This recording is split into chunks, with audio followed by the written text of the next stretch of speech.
नमस्कार साथियों। तो चलिए आज के दैनिक जागरण में क्या खास खबरें हैं उन्हें हम लोग एक एक करके देख लेते हैं। और याद रखिए दैनिक जागरण का राष्ट्रीय संस्करण है, तो इसमें आप लोगों को महत्वपूर्ण खबरें ही देखने को मिलेंगी। आप सभी लोग राहुल गांधी के बारे में जानते होंगे। अभी हाल ही में इन्होंने भारत जोड़ो यात्रा की हुई थी और कांग्रेस के लीडर हैं। कांग्रेस की बात करते हैं तो आप देखिए एक पुराना राजनीतिक दल है। 28 दिसंबर 1885 में इसकी स्थापना हुई थी और इसके संस्थापक ए.ओ. ह्यूम थे। और आप देखेंगे इसके पहले अध्यक्ष व्योमेश चंद्र बनर्जी थे, डब्ल्यू.सी. बनर्जी। तो राहुल लंदन गए हुए थे और उन्होंने जो बयानबाजी की है उसी को लेकर आप देख रहे हैं बड़ा गुस्सा चल रही है बीजेपी। तो राहुल के बयान और छापों पर गर्म रहेगी संसद। बजट सत्र का दूसरा चरण आज से होगा और ईडी और सीबीआई की विपक्षी नेताओं पर कार्रवाई को मुद्दा भी बनाएगा। संसद की अगर हम लोग बात करें तो अनुच्छेद 79 को अगर आप लोग पढ़ेंगे तो संसद के गठन की बात की गई है। और संसद में आप देखेंगे आपका राष्ट्रपति, लोकसभा, राज्यसभा से मिलकर बनती है आपकी संसद। और अनुच्छेद अगर 80 को आप लोग पढ़ेंगे तो राज्यसभा की संरचना की बात की गई है। अनुच्छेद 81 को अगर आप लोग पढ़ेंगे तो लोकसभा की संरचना की बात की गई है। और राष्ट्रपति की कहाँ बात की गई है? अनुच्छेद 52 में भारत के राष्ट्रपति की बात की गई है। और आप लोगों को बता दूं इसमें जो अध्यक्ष होता है ना, लोकसभा में जो अध्यक्ष होता है वो लोकसभा सदस्यों के द्वारा ही चुना जाता है, लेकिन और उन्हीं में से चुना जाता है। लेकिन राज्यसभा में जो सभापति होता है वो उपराष्ट्रपति होता है, राज्यसभा का सदस्य नहीं होता है। ये आप लोग जरूर याद रखिएगा, ठीक है। और ईडी और सीबीआई की बात करें तो आप देख रहे हैं कि आजकल बहुत सारे क्या क्या डल रहे हैं, छापे डल रहे हैं, तो उसी की बात हो रही है। ईडी यानी कि एनफोर्समेंट डायरेक्टरेट की बात हो रही है, प्रवर्तन निदेशालय। और इसकी स्थापना की अगर हम लोग बात करें तो 1 मई 1956 में हुई थी। नई दिल्ली में आप लोगों को हेडक्वार्टर देखने को मिलेगा। वहीं सीबीआई की बात करें तो आप देखेंगे कि सेंट्रल ब्यूरो ऑफ इन्वेस्टिगेशन की बात हो रही है और इसकी स्थापना 1 अप्रैल 1963 में हुई थी। नई दिल्ली में आप लोगों को हेडक्वार्टर देखने को मिलेगा। और बजट शब्द का उल्लेख फिर से बता रहा हूं कि संविधान में आपको नहीं देखने को मिलेगा। संविधान में वार्षिक वित्तीय विवरण की बात की गई है और आर्टिकल अनुच्छेद 112 को पढ़ेंगे तो उसमें वार्षिक वित्तीय विवरण की बात की गई है। और आप देखें कि बजट 1 फरवरी को पेश किया गया था, उसके एक दिन पहले 31 जनवरी को आपने देखा होगा कि इकोनॉमिक सर्वे आया हुआ था। इकोनॉमिक सर्वे जो आप देखिए पिछला साल गुजर जाता है ना, उसका लेखा जोखा होता है और बजट आने वाले साल के लिए होता है, ठीक है। पंजाब में बंदूक संस्कृति के विरुद्ध कार्रवाई, 813 हथियारों के लाइसेंस रद्द किए गए हैं।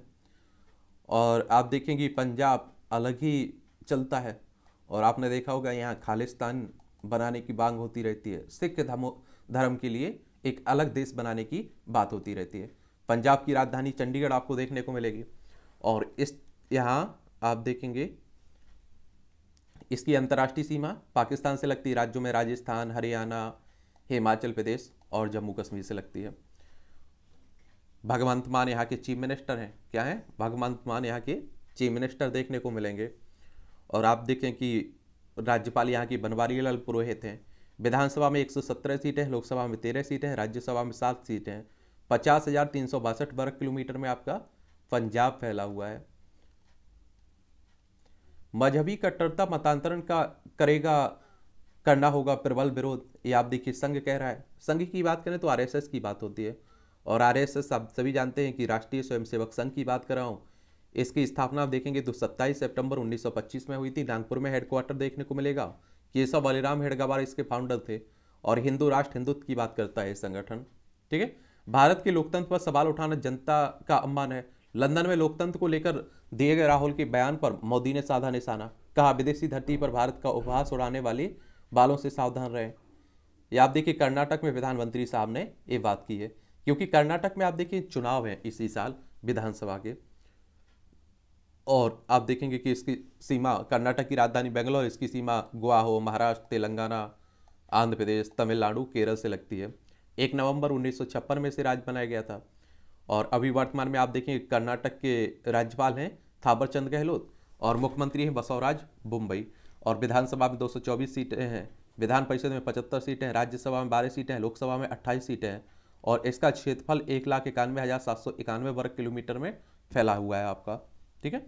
और देखिए चुनाव की बात करें तो विधानसभा हो, विधान परिषद हो, राज्यसभा, लोकसभा, राष्ट्रपति, उपराष्ट्रपति, इन सब की चुनाव की देखभाल कौन करता है? इलेक्शन कमीशन ऑफ इंडिया, भारतीय निर्वाचन आयोग। एक संवैधानिक संस्था है। संविधान के अनुच्छेद अगर 324 को पढ़ेंगे तो इसकी स्थापना की बात की गई है। और आप देखेंगे कि 25 जनवरी 1950 में इसकी स्थापना हुई थी। नई दिल्ली में आप लोगों को हेडक्वार्टर देखने को मिलेगा। सुकुमार सेन इसके पहले मुख्य चुनाव आयुक्त थे। 1 लाख इस तरह स्टार्टअप कर्मियों की जा सकती है नौकरियां। Technology startup accelerator Y Combinator ने अमेरिकी वित्त मंत्री से ऐसी घटनाओं को रोकने की मांग की है।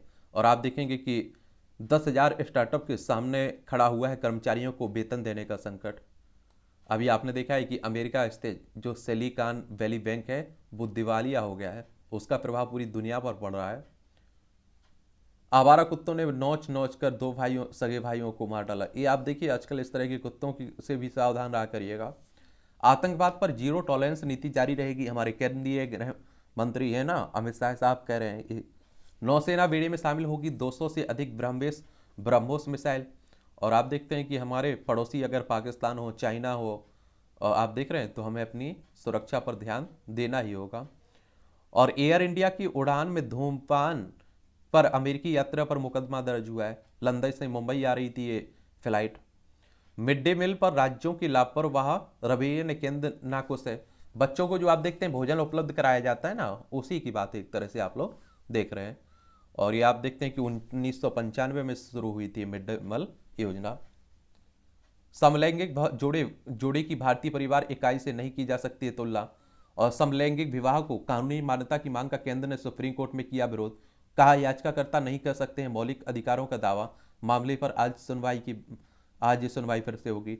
और 6 जनवरी 2023 को सुप्रीम कोर्ट में ने समलैंगिक शादी के मुद्दे पर केंद्र से नोटिस मांगा था।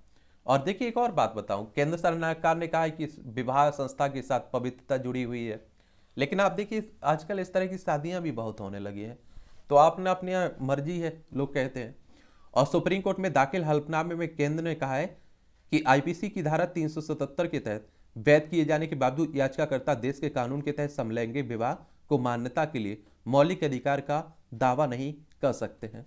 तो चल रहा है। आप देखें सुप्रीम कोर्ट की बात करें तो आप लोग सभी जानते हैं कि हमारी सर्वोच्च अदालत है और संवैधानिक संस्था एक संविधान के अनुच्छेद 124 के तहत इसकी स्थापना की बात की गई है। और 28 जनवरी 1950 में इसकी स्थापना हुई थी। और आप देखते हैं इसमें जो न्यायाधीश रहते हैं उनके सेवानिवृत्ति की उम्र क्या रखी गई है? 65 साल रखी गई है। ठीक है। और आप लोग क्या सोचते हैं इस पर अपनी राय जरूर दीजिएगा। ठीक है।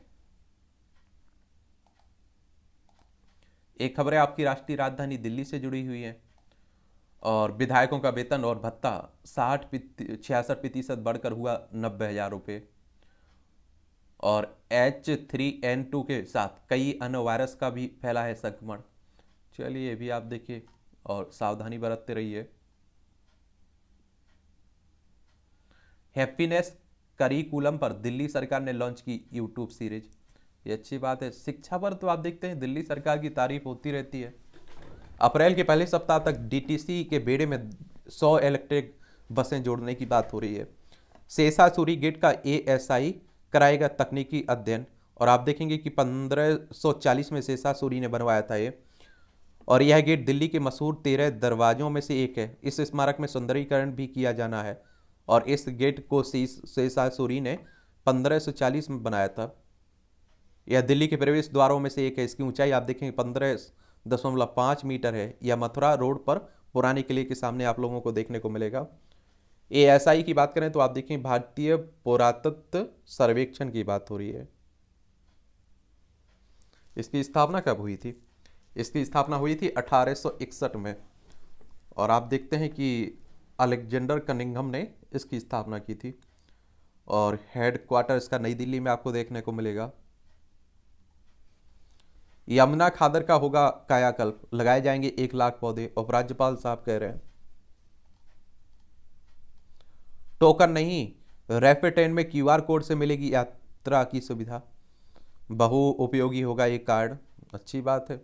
दिल्ली गुरुग्राम एक्सप्रेसवे पर चढ़ते ही देना होगा आपको टोल टैक्स की बात हो रही है। चीन छोड़ रही जापानी कंपनियों को भारत लाने पर होगी मोदी किसदा की वार्ता। और आप देखें कि जापान के प्रधानमंत्री फूमियो किसदा है ना, वो मार्च 2022 में हुई नई दिल्ली यात्रा के दौरान प्रधानमंत्री नरेंद्र मोदी के साथ उनकी चीन छोड़ रही जापानी कंपनियों को भारत में संयंत्र लगाने के मुद्दे पर बात हुई थी। और ये आप लोग देखेंगे 2022 की बात है। अगर जापान को अगर आप लोग देखें ना, तो ये हमारा प्यारा भारत है, और यहाँ से आप जाएंगे तो ये जापान आपको देखने को मिल जाएगा। अरब सागर में भारत और फ्रांस की नौसेनाओं ने किया साझा अभ्यास। और ये आप देखिए, भारत और फ्रांस की नौसेनाओं ने अरब सागर में समुद्री साझेदारी अभ्यास MPX किया है। ये कई बार आप देखते हैं कि क्वेश्चंस पूछ लेगा आप लोगों से कि MPX एक किन दो देशों की बात आप देखेंगे कि सैनिक अभ्यास था, तो आप लोगों को मालूम होना चाहिए भारत और फ्रांस के बीच। ठीक है, MPX के तहत आप देखें क्रॉस डेक लैंडिंग बोर्डिंग अभ्यास का आयोजन हुआ है। और अरब सागर को अगर आप लोग देखें ना, देखिए ये अरब सागर है, क्या है ये अरब सागर आपको देखने को मिल जाएगा। नए बिल में दवा निर्माण के विनियमन का अधिकार केंद्र को देने का प्रस्ताव हो रहा है। ये आप देखें औषधि चिकित्सा उपकरण और प्रसाधन सामग्री विधेयक 2023 पर जारी है अंतर मंत्रालयी परामर्श। अभी राज्यों के पास औषधियों या सौंदर्य प्रसाधनों के निर्माण को विनियमित करने का अधिकार था। और एक बात और आप देखिए, विधेयक कहने का मतलब होता है कि राज्यसभा लोकसभा में कोई प्रस्ताव रहता है तो उसे आप लोग विधेयक कहते हैं। जैसे ही वो राज्यसभा लोकसभा से पास होता है और राष्ट्रपति की सहमति मिलती है, यानी कि हस्ताक्षर होते हैं, वो बन जाता है कानून। ठीक है, भारतीय सिनेमा को नया जीवन दे रहा है राष्ट्रीय फिल्म धरोहर मिशन। ये आप देखें सूचना और प्रसारण मंत्री अनुराग ठाकुर ये बात कर रहे हैं। मध्य रेलवे के समूचे ब्रॉड गेज नेटवर्क का विद्युतीकरण होने की बात हो रही है। PM की सुरक्षा चूक पर पंजाब सरकार से कार्रवाई रिपोर्ट तलब की गई है। ये आप देखेंगे कि पिछले साल की घटना है। और आपने देखा होगा कि प्रधानमंत्री साहब एक शब्द बोला था, प्रधानमंत्री साहब ने, उस समय कांग्रेस की सरकार थी वहाँ, कि अपने मुख्यमंत्री को धन्यवाद करिए कि हम जिंदा लौट आए हैं। तो उसी की बात चल रही है।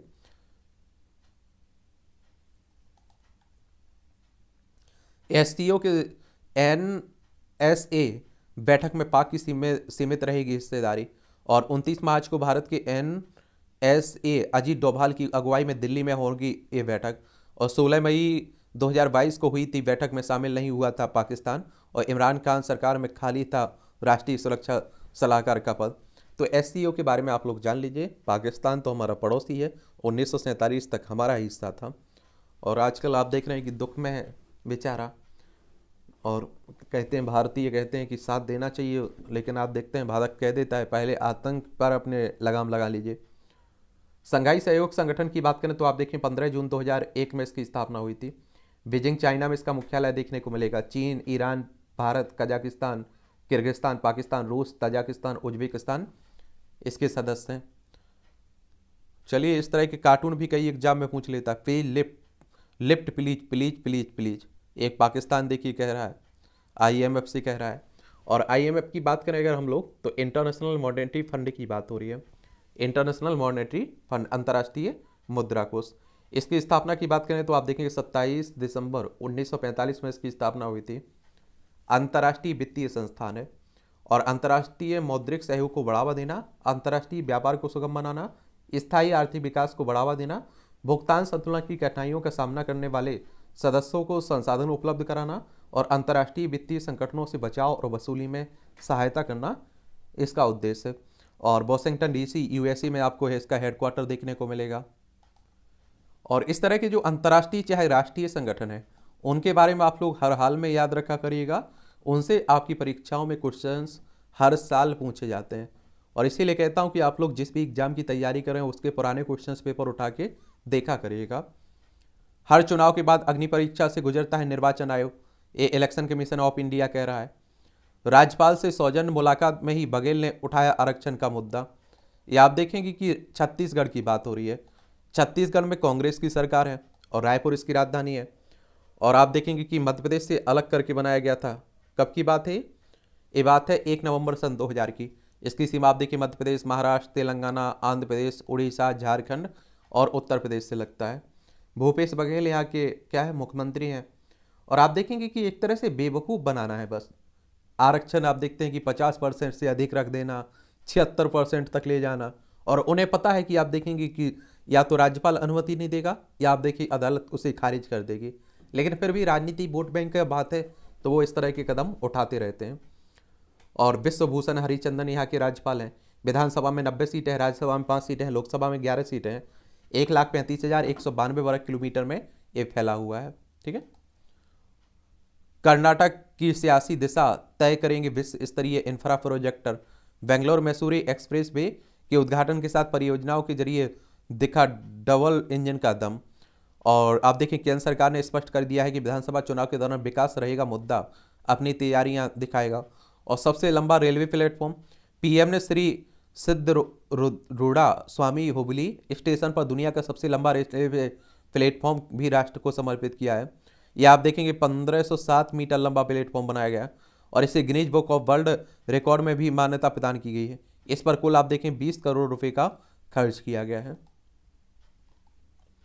आंध्र प्रदेश के पूर्व मुख्यमंत्री एन किरण कुमार रेड्डी ने कांग्रेस छोड़ी और प्रियंका से मिले सुक्खू, दिया रिपोर्ट कार्ड। ये आप देखें कि अभी कहाँ हिमाचल प्रदेश में चुनाव हुआ था ना, तो वहीं के मुख्यमंत्री हैं सुखराम सुख, एक तरह से आप देखेंगे ये सुखविंदर सिंह सुक्खू। ये हिमाचल प्रदेश की बात करें तो शिमला इसकी राजधानी, दूसरी धर्मशाला इसकी राजधानी, अंतर्राष्ट्रीय चाइना सीमा चाइना से लगती है। राज्यों में लद्दाख हो गया, जम्मू कश्मीर, पंजाब, हरियाणा, उत्तर प्रदेश, उत्तराखंड से लगती है। विधानसभा में 68 सीटें हैं, राज्यसभा में आपकी 3 सीटें हैं, लोकसभा में 4 सीटें आपको देखने को मिलेंगी। यहाँ 7 राष्ट्रीय दलों को अज्ञात स्रोतों से मिले 2000 करोड़ से ज़्यादा रुपए। या आप देखिए वित्तीय वर्ष 2021-22 में देश के 7 मान्यता प्राप्त राष्ट्रीय राजनीतिक दलों की को कुल आय का 66% से अधिक हिस्सा अज्ञात स्रोतों से मिला है, जिनका कोई ज्ञात स्रोत नहीं है। आप समझ रहे हैं। और इस आय में चुनावी बॉन्ड की हिस्सेदारी 83% से अधिक है।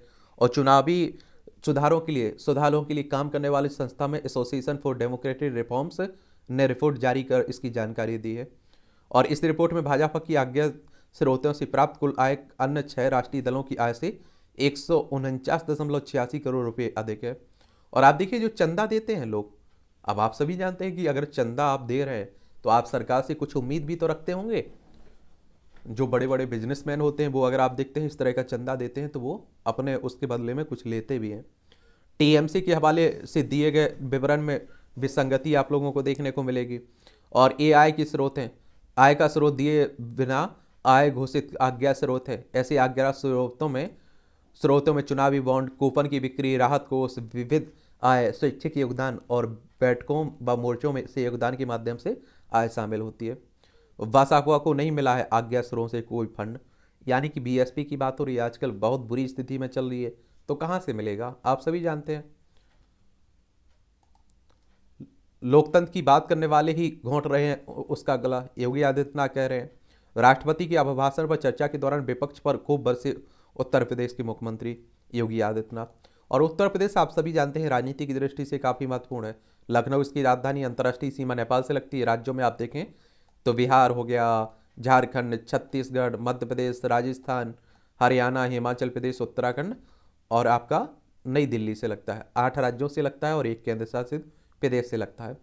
विधानसभा में 403 सीटें हैं, विधान परिषद में 100 सीटें हैं, राज्यसभा में 31 सीटें हैं, लोकसभा में 80 सीटें हैं और राज्यसभा में 31 सीटें हो गए। ठीक है, विधान परिषद में आपकी 100 सीटें हो गई।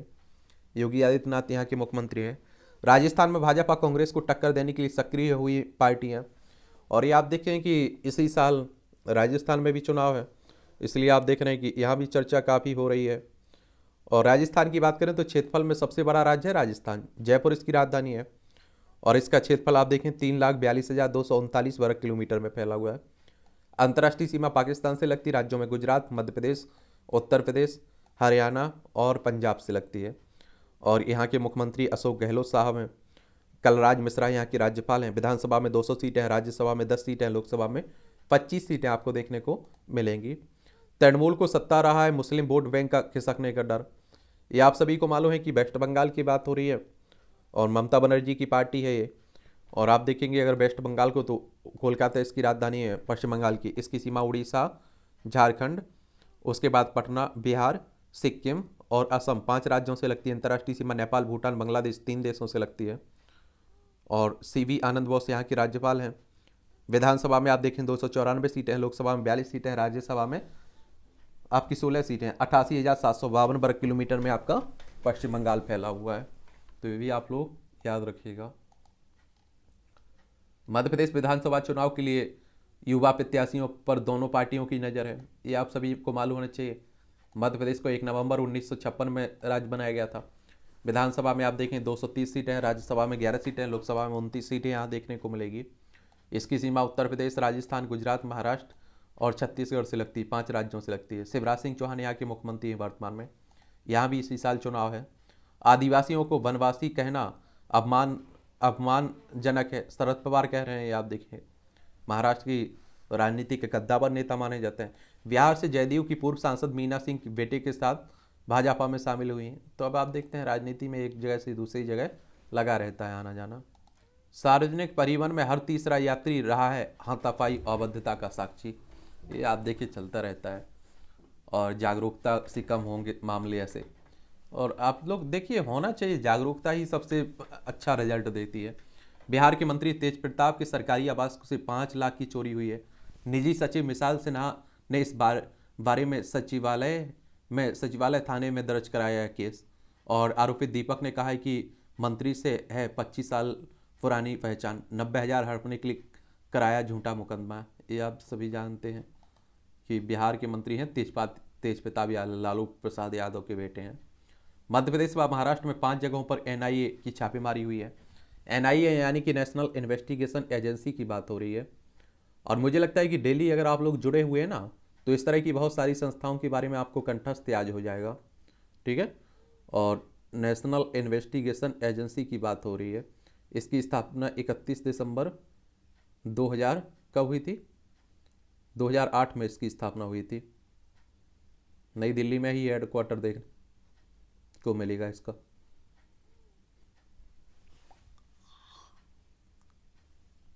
ईडी की जांच का बढ़ेगा दायरा, 10,000 रडार पर है।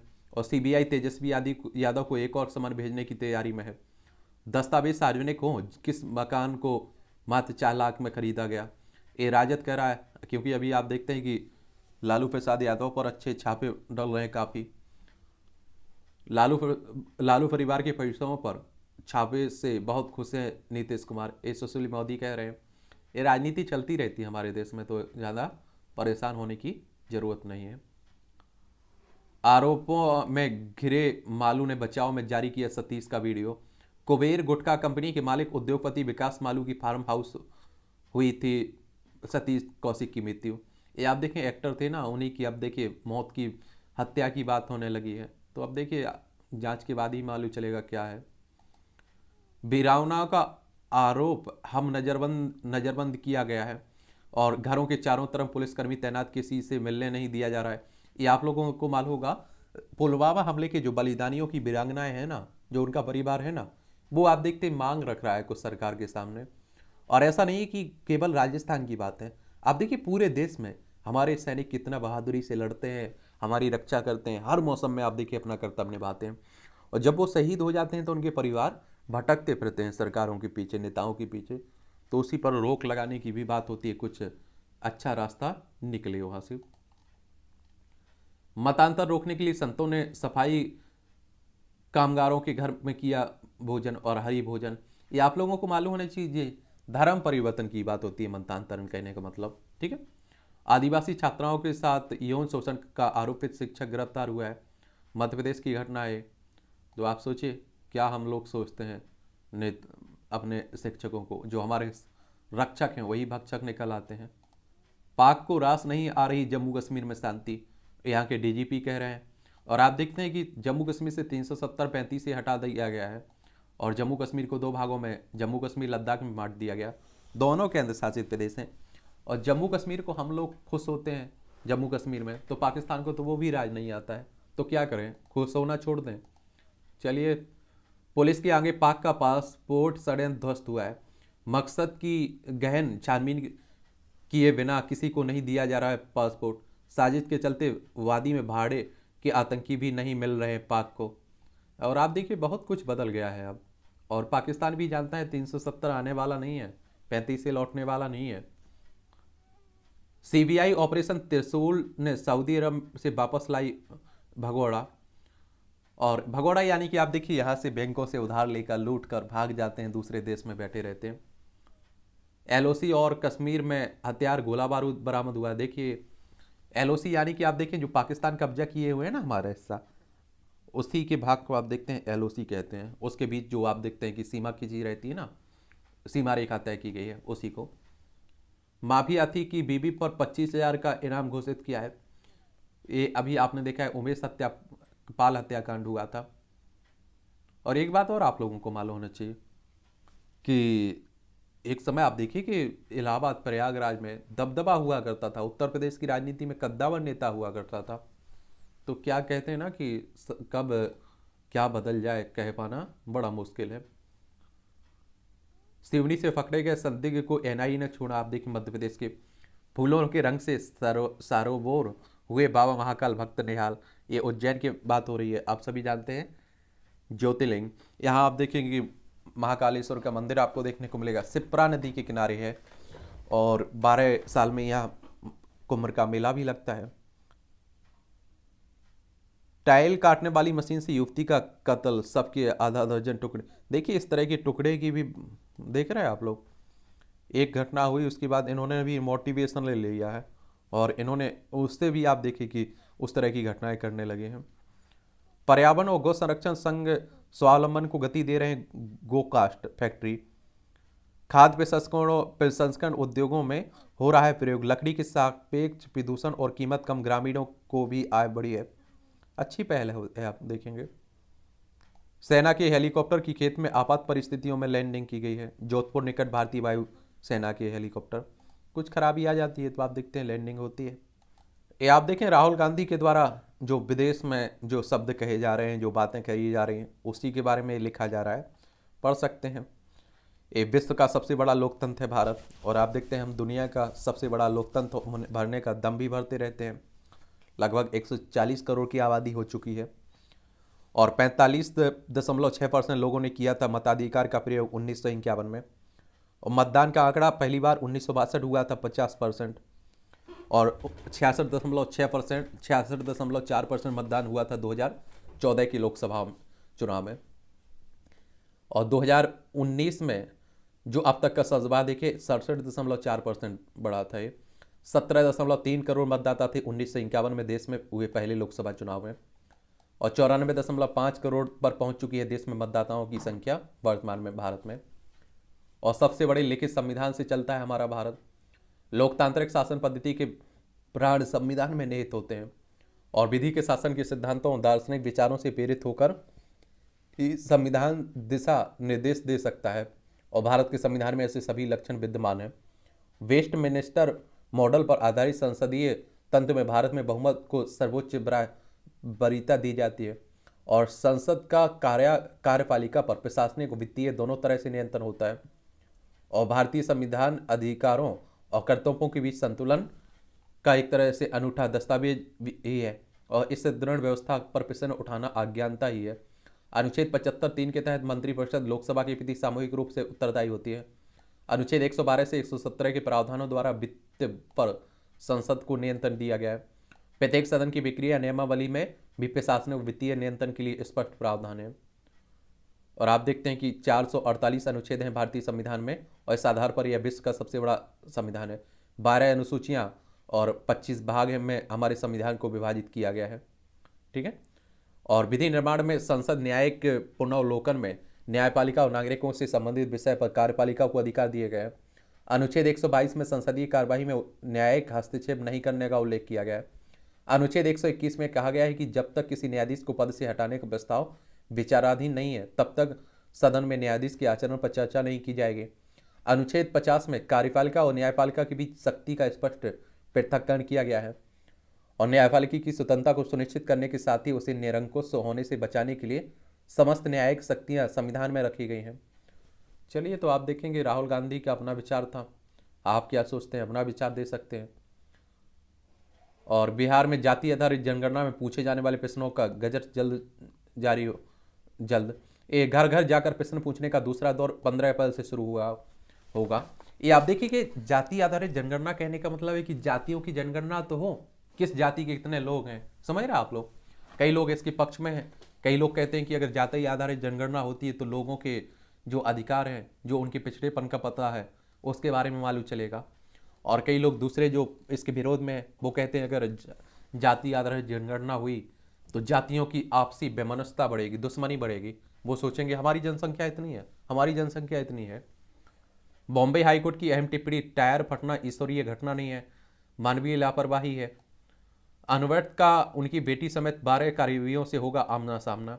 ये मवेशी तस्करी में आप देखते हैं कि तृणमूल कांग्रेस के नेता है और ईडी पूछताछ कर रही है, पश्चिम बंगाल की बात हो रही है। ये आप देखिए संपादकीय पाठ है और मैं कहता हूँ आप लोगों से कि ये एडिटोरियल आप लोग जरूर पढ़ा करिएगा। और जो अन्य न्यूज़पेपरों के रहते हैं उन्हें भी मैं फेसबुक पेज पर डाल देता हूँ, तो वहाँ जाकर आप लोग पढ़ लिया करिएगा। और ये आप देखिए एडिटोरियल प्रीलिम्स हो, मुख्य परीक्षा हो, इंटरव्यू हो, हर जगह आपको फ़ायदा देते हैं, एक जानकारी भी आप लोगों के पास रहती है।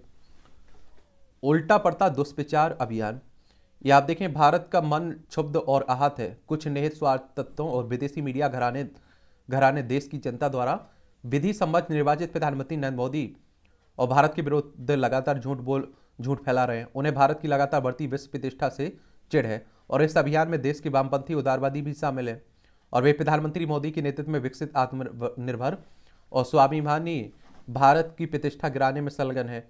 अमेरिकी अखबार the New York times, Washington post, Qatar के अल जजीरा आदि मीडिया घराने भारत और प्रधानमंत्री के विरुद्ध सक्रिय हैं। और न्यूयॉर्क टाइम्स में छपे एक लेख में पत्रकारों को पुलिस द्वारा परेशान करने, कश्मीर को सूचना शून्य बनाने, आतंकवाद और अलगाववाद जैसे आरोपों की धमकी के आरोप लगाए गए हैं। सूचना और प्रसारण मंत्री अनुराग ठाकुर ने न्यूयॉर्क टाइम्स के लेखों को झूठ का पुलिंदा बताते हुए कहा है कि इसमें निष्पक्षता जैसी पत्रकारीय मर्यादा का पालन नहीं किया गया है। कश्मीर टाइम्स की संपादक अनुराधा भासीन द्वारा लिखे गए इस लेख के अनुसार मोदी सरकार के खिलाफ आवाज उठाने वाले मीडिया घरानों को निशाना बनाया जा रहा है। कश्मीर टाइम्स भी मोदी से नहीं बच सका। पीएम चाहते हैं कि मीडिया घराने सरकारी मुखपत्र की तरह काम करें।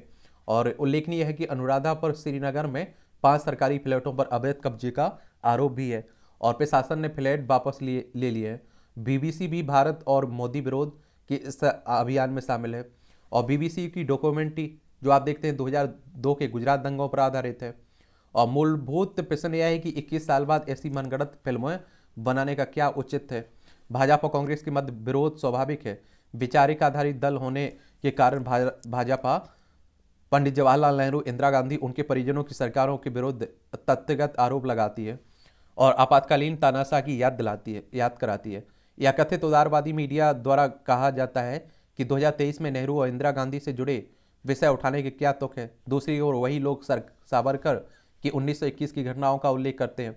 मोदी के गुजरात के मुख्यमंत्री होने के समय की घटनाओं दोहराते हैं। मोदी की लोकप्रियता से ऐसे सभी तत्व को चिढ़ है और इसका मुख्य कारण है कि तमाम आरोपों और झूठे हमलों के बावजूद मोदी जीत जाते हैं और विदेशी मीडिया का मोदी विरोधी हिस्सा 2024 के मोदी की पराजय चाहता है। और बीबीसी की डॉक्यूमेंट्री भी इसी लक्ष्य के लिए है और इसी लक्ष्य के लिए जम्मू कश्मीर में कथित रूप से पत्रकारों को उत्पीड़न करने वाली घटनाओं का दुष्प्रचार भी है। योजनाबद्ध ढंग से मोदी विरोधी अभियान जारी है। मोदी राष्ट्रीय जीवन के सभी क्षेत्रों में कामयाबी की झंडे गाड़ रहे हैं और विदेशी मीडिया उनकी छवि को ध्वस्त करना चाहता है, लेकिन प्रधानमंत्री की छवि पर ऐसे षड्यंत्रों का प्रभाव नहीं पड़ता है। मोदी प्रत्येक आरोप के बाद लोकप्रिय होकर उभरते हैं और बीबीसी डॉक्यूमेंट्री बड़ा झूठ है। गुजरात दंगों से जुड़े वास्तविक तथ्य देश जानता है और आप देखें 27 फरवरी 2002 को 59 कार सेवकों अयोध्या से साबरमती एक्सप्रेस वे से घर लौट रहे थे। गोधरा रेलवे स्टेशन पर कोच में आग लगा दी जाती है। दूसरे दिन आप देखते हैं सांप्रदायिक हिंसा फैल जाती है और 6 मार्च 2002 को राज्य सरकार ने तत्कालीन जांच आयोग गठित किया और 9 अक्टूबर 2003 को राष्ट्रीय मानवाधिकार आयोग ने सर्वोच्च न्यायालय में निष्पक्ष विवेचना के लिए याचिका दायर की और 8 जून 2006 को जाकिया जाफरी ने मोदी और अन्य के विरुद्ध शिकायत दर्ज कराई। और आप देखते हैं कि 26 मार्च 2008 को सर्वोच्च न्यायालय ने एक सक्षम अधिकारी आर के राघवन के नेतृत्व में एसआईटी गठित की और सर्वोच्च न्यायालय ने अभियोजन पक्ष की अद्यतन रिपोर्ट दाखिल करने के निर्देश दिया। 6 मई 2010 को सुप्रीम कोर्ट ने ट्रायल कोर्ट को निर्देश दिए अग्रिम आदेशों तक अंतिम निर्णय न सुनाया जाए। 11 दिसंबर 2011 को सर्वोच्च न्यायालय ने एसआईटी के मुखिया को सभी साक्ष्य सहित अंतिम रिपोर्ट देने को कहा। एसआईटी ने 8 फरवरी 2012 को अंतिम रिपोर्ट दी। मोदी सहित 63 अन्य लोगों को निर्दोष बताया इसमें, और जाकिया जाफरी ने इस क्लीन चिट के विरुद्ध स्थानीय न्यायालय में मुकदमा किया और स्थानीय न्यायालय ने जाकिया का अनुरोध 26 दिसंबर 2013 को खारिज कर दिया।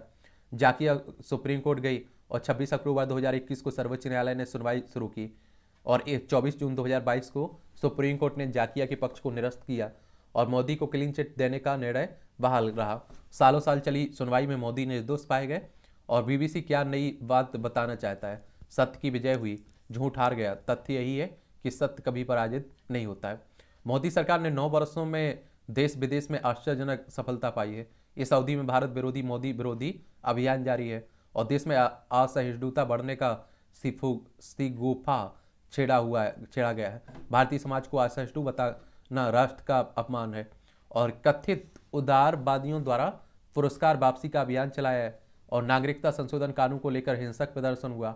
अमेरिकी राष्ट्रपति डोनाल्ड ट्रंप की भारत यात्रा के दौरान राजधानी दिल्ली में दंगे हुए। उनका मकसद अंतर्राष्ट्रीय स्तर पर भारत की बदनामी करना था।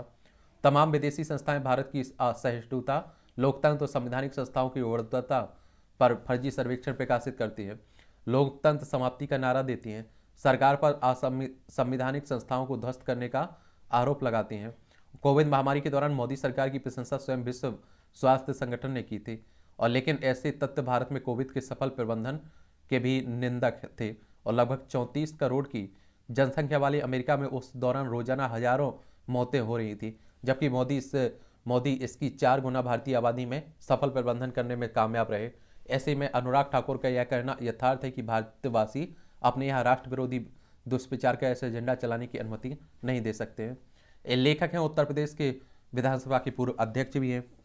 तो आप देखते हैं बीजेपी से जुड़े हुए हैं तो बीजेपी की तरफ इनका पक्ष रहेगा, स्वाभाविक सी बात है। इनके अपने विचार हैं, आप लोग क्या सोचते हैं, अपने विचार दे सकते हैं। देखिए, अगर हम लोग मानव अधिकार आयोग की बात करें तो यहाँ 2 संस्थाओं की बात हुई है ना। एक तो आप देखें राष्ट्रीय मानव अधिकार आयोग, Indian national human rights commission of India की बात हो रही है। 12 अक्टूबर 1993 में इसकी स्थापना हुई थी और आप देखते हैं protection of human right act 1993 के तहत नई दिल्ली में हेडक्वार्टर देखने को मिलेगा। रंगनाथ मिश्रा इसके पहले अध्यक्ष थे और विश्व किसकी WHO की बात हुई है, वर्ल्ड हेल्थ ऑर्गेनाइजेशन, विश्व स्वास्थ्य संगठन। इसकी स्थापना 7 अप्रैल 1948 में हुई थी। जेनेवा स्विट्जरलैंड में इसका हेडक्वार्टर देखने को मिलेगा और 7 अप्रैल को आप लोग विश्व स्वास्थ्य दिवस भी मनाते हैं। वृद्धि की प्रतीक्षा में किसान सम्मान निधि की राशि बढ़ाने से ग्रामीण मांग में तेजी आने के साथ ही आर्थिकी को भी व्यापक लाभ मिलेगा। 2019 में आप देखें ये शुरू किया गया था और 6,000 रुपये मिलते हैं ना, 2-2 करके 3 किस्तों में, तो उसी की बात हो रही है। ये आप देखें सकारात्मक बने, ये आप देखेंगे अच्छा कॉलम लिखा जाता है, इंटरेस्टिंग रहता है, पढ़ लिया करिएगा। पक्ष विपक्ष की तैयारी, संसद के प्रत्येक सत्र तक अब हंगामेदार ही होते हैं और ये आप देखिए ऐसा नहीं है कि केवल अभी हो रहा है। जब बीजेपी आप देखते हैं कि विपक्ष में थी तब वो भी करती थी, ये भी कर रही है और ये परंपरा बनी हुई है। और आप देखते हैं डेली के सत्र चलने पर करोड़ों लाखों रुपए खर्च होते हैं। कड़ी निगरानी जरूरी है। पंचायतों में बिना फार्मिस्ट दवा दुकानें खोलने की छूट के कई खतरे भी हैं। निगरानी तंत्र को मजबूत कर इन खतरों से निपटा जा सकता है। आधी आबादी की बढ़ती भागीदारी। आज भारत में विज्ञान और प्रौद्योगिकी के क्षेत्र में महिलाओं की भागीदारी का आंकड़ा 43% है, जो कई विकसित देशों की तुलना में कहीं अधिक है। एक बात और आपको जान लेनी चाहिए। अब आप सोचिए कि आधी आबादी लगभग महिलाओं की है और महिलाओं की क्या समस्याएं हैं, किस तरह से उनका निर्धारण हो सकता है, इसे मुझे लगता है कि वही सबसे अच्छे तरीके से जानते हैं। और आरक्षण 50% देने की बात भी उनकी होती रहती है। वैश्विक नेतृत्व की राह पर अग्रसर भारत ने विगत कुछ वर्षों में तकनीकी क्षेत्र में जो स्थान प्राप्त किया है उस कारण से हमारी गिनती विश्व के कुछ चुनिंदा देशों में की जाने लगी है और भारत ने विश्व के अन्य विकासशील देशों को आगे बढ़ने की जो राह दिखाई है उससे अब उनमें भी विकास की राह पर तेजी से बढ़ने की उम्मीद जगने लगी है। भारत ने एशियाई और अफ्रीकी देशों को समान नजरिए के साथ विकास का एक नया मार्ग भी दिखाया है और लिहाजा इस मामले में भारत विश्व को नेतृत्व प्रदान करता दिख रहा है। चलिए, G20 की अध्यक्षता का महत्व भी आप देखते हैं कि G20 की अध्यक्षता भी हम लोग कर रहे हैं, ठीक है। और बहुत सारे आप देख रहे हैं फैसले भी इसमें लिए जा रहे हैं। G20 को आप लोग ग्रुप ऑफ 20 के नाम से भी जानते हैं, किसके, ग्रुप ऑफ 20 के नाम से भी जानते हैं। और इसकी स्थापना आप देखेंगे कि कब हुई थी, 26 सितंबर 1999 में हुई थी। और आप देखते हैं कि इसका उद्देश्य क्या है, वैश्विक अर्थव्यवस्था में प्रमुख मुद्दों पर चर्चा करने के लिए व्यवस्थित रूप से महत्वपूर्ण औद्योगिक और विकासशील अर्थव्यवस्थाओं को एक साथ लाना है। 20 सदस्यों में अर्जेंटीना, ऑस्ट्रेलिया, ब्राजील, कनाडा, चीन, France, Germany, Bharat, Indonesia, Italy, Japan, Mexico, रूस, सऊदी अरब, दक्षिण अफ्रीका, दक्षिण कोरिया, टर्की, यूनाइटेड किंगडम, संयुक्त राज्य अमेरिका, यूरोपीय संघ आप लोगों को देखने को मिल जाएगा इसमें, ठीक है। ये आप देखिए तंज कसा जाता है, नेताजी का स्वागत, तो देख लीजिए करिएगा, ऐसे भी आप लोग देख लिया करिएगा, ठीक है। केवल आपका नहीं, आपका भी बजट है। पंजाब में आप देखिए पीएम आवास योजना पर टिकी राजनीतिक आस। ये आप लोग देखिए पीएम आवास योजना, आपको मालूम होगा गरीबों के लिए जो योजनाएं लाई गई है ना घर देने की, उसी की बात हो रही है, ठीक है। तो ये भी याद रखिएगा। आप लोग बताइए, हमने कल भी बताया था प्रधानमंत्री आवास योजना किस साल आई थी, कब लॉन्च हुई थी, आप लोग बताइए। SVB ने से प्रभावित भारतीय स्टार्टअप की मदद करेगी भारत। ये आप देखिए दिवालिया अमेरिका बैंक से फंड ले चुके स्टार्टअप्स के प्रतिनिधियों से मुलाकात कर स्थिति जानेंगे केंद्रीय इलेक्ट्रॉनिक्स राज्य मंत्री राजीव चंद्रशेखर। आप देखिए अमेरिकी बैंक दिवालिया हो रही है, सिलिकॉन वैली बैंक, और यहाँ तक प्रभाव पड़ रहा है। सोच सकते हैं आप लोग किस तरह से हम लोग दुनिया से जुड़े हुए हैं। फरवरी में गोल्ड ETF में 165 करोड़ रुपए का निवेश की बात हो रही है। बैंक ऑफ महाराष्ट्र ने होम लोन पर ब्याज घटाया। चलिए इसका लोगों जो लोन लेते हैं उन्हें फ़ायदा होगा। भारत रूस के बीच ज़्यादा उड़ानों पर सहमति बनी है। साल भर में महंगाई कम होने की उम्मीद है, आसिमा गोयल कह रही हैं। RBI की मौद्रिक नीति समिति की सदस्य हैं। RBI यानी कि रिजर्व बैंक ऑफ इंडिया की बात हो रही है। बैंकों का बैंक भी कहते हैं, केंद्रीय बैंक भी हमारा। 1 अप्रैल 1935 में इसकी स्थापना हुई थी। नई दिल्ली में हेडक्वार्टर, माफ करिए मुंबई में हेडक्वार्टर देखने को मिलेगा, नई दिल्ली में नहीं है इसका। 3 साधारण बीमा कंपनियों में अगले वर्ष पूंजी डालेगी सरकार। 15 मार्च तक जमा कर दें पूरा एडवांस टैक्स। अदानी समूह ने समय से पहले चुकाया 2.65 अरब डॉलर का लोन। फरवरी में घटा 2 पहिया, तिपहिया और यात्री वाहनों का निर्यात। निर्यात का मतलब होता है हम लोग कुछ बेच रहे हैं, आयात का मतलब होता है हम लोग कुछ खरीद रहे हैं। आलू किसानों को नुकसान से बचाएगी उत्तर प्रदेश सरकार, 10 लाख टन की होगी ये आप देखेंगे खरीद। प्रदर्शनी में श्री गुरु ग्रंथ साहिब ले जाने पर अकाल तख्त को सौंपी रिपोर्ट। ये अभी धरना प्रदर्शन हुआ था ना, उसी में आप देखते हैं कि क्या गुरु ग्रंथ साहिब ले गए थे, तो उसी को बात हो रही है। एक कानपुर देहात में झोपड़ी में लगी आग, दंपत्ति व 3 बच्चे जिंदा जले। आप देख लीजिए इसी तरह की घटना कुछ समय पहले हुई थी।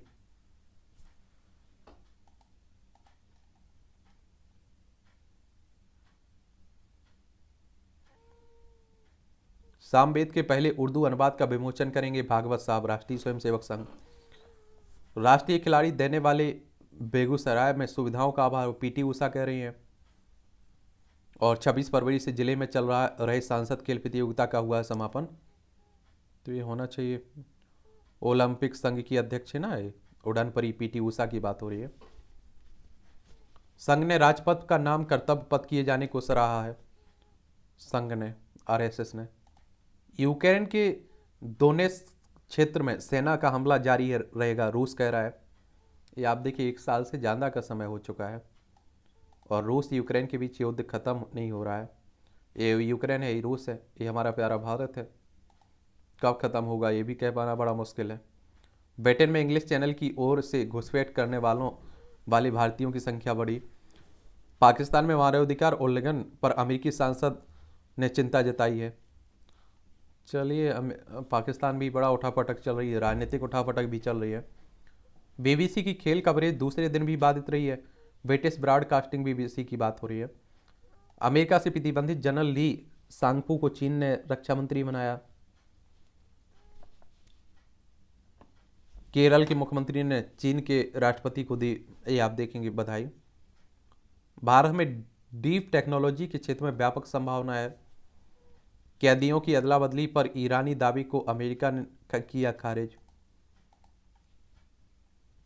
ये चकवात याकू से पेरू में हालत बिगड़े। आप देखें दक्षिण अमेरिका देश है ना पेरू, वहीं की बात हो रही है।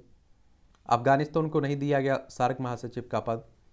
5 महीने की मिशन के बाद वापस लौटे 4 अंतरिक्ष यात्री। अंतर्राष्ट्रीय अंतरिक्ष स्टेशन में 5 माह बिताकर लौटे रूसी अंतरिक्ष यात्री अन्ना किकिना, नासा के अंतरिक्ष यात्री जोस कसाडा और अमेरिका निकोल मान और जापानी अंतरिक्ष यात्री कोइची वाकाटा। कांगो में इस्लामिक आतंकियों ने 19 लोगों की जान को मार डाला है। पाकिस्तान में ट्रैक्टर ट्राली नहर में गिरी 10 लोगों की मौत हुई है। 95% से अधिक लोगों को पीने योग्य पानी उपलब्ध है, रिपोर्ट कर रही है।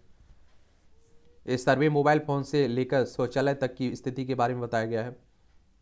और इस सर्वे में ग्रामीण और शहरी क्षेत्रों में 2,76,409 परिवार शामिल किए गए हैं।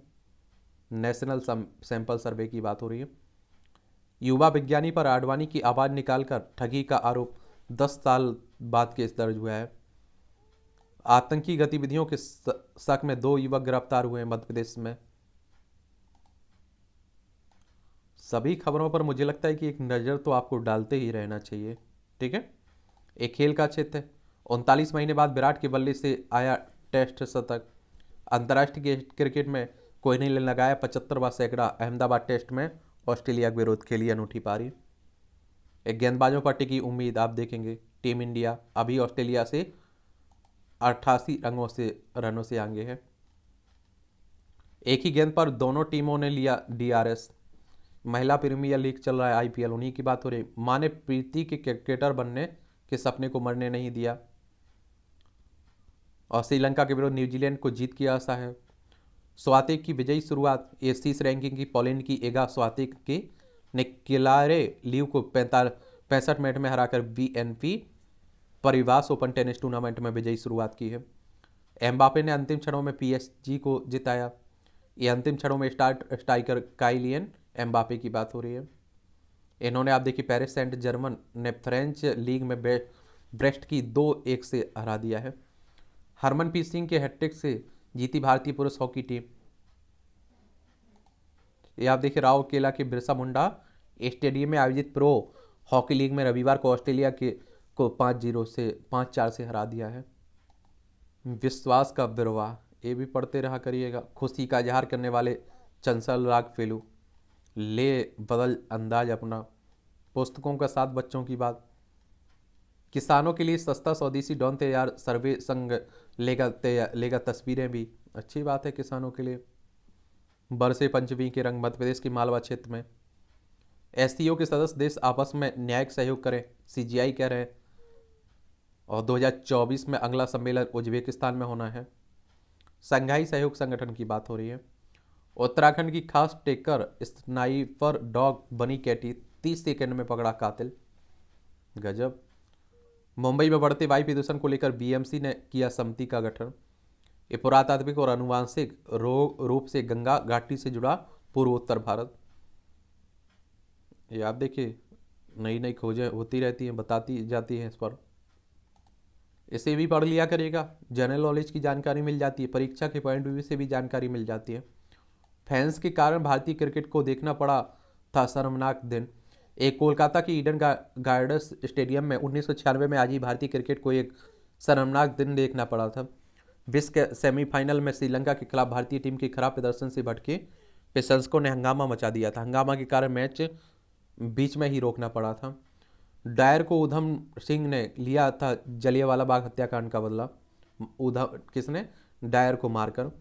क्रांतिकारी उधम सिंह ने 1940 में आज ही अंग्रेज अधिकारी माइकल को डायर को मारकर जलियांवाला बाग हत्याकांड का बदला लिया था।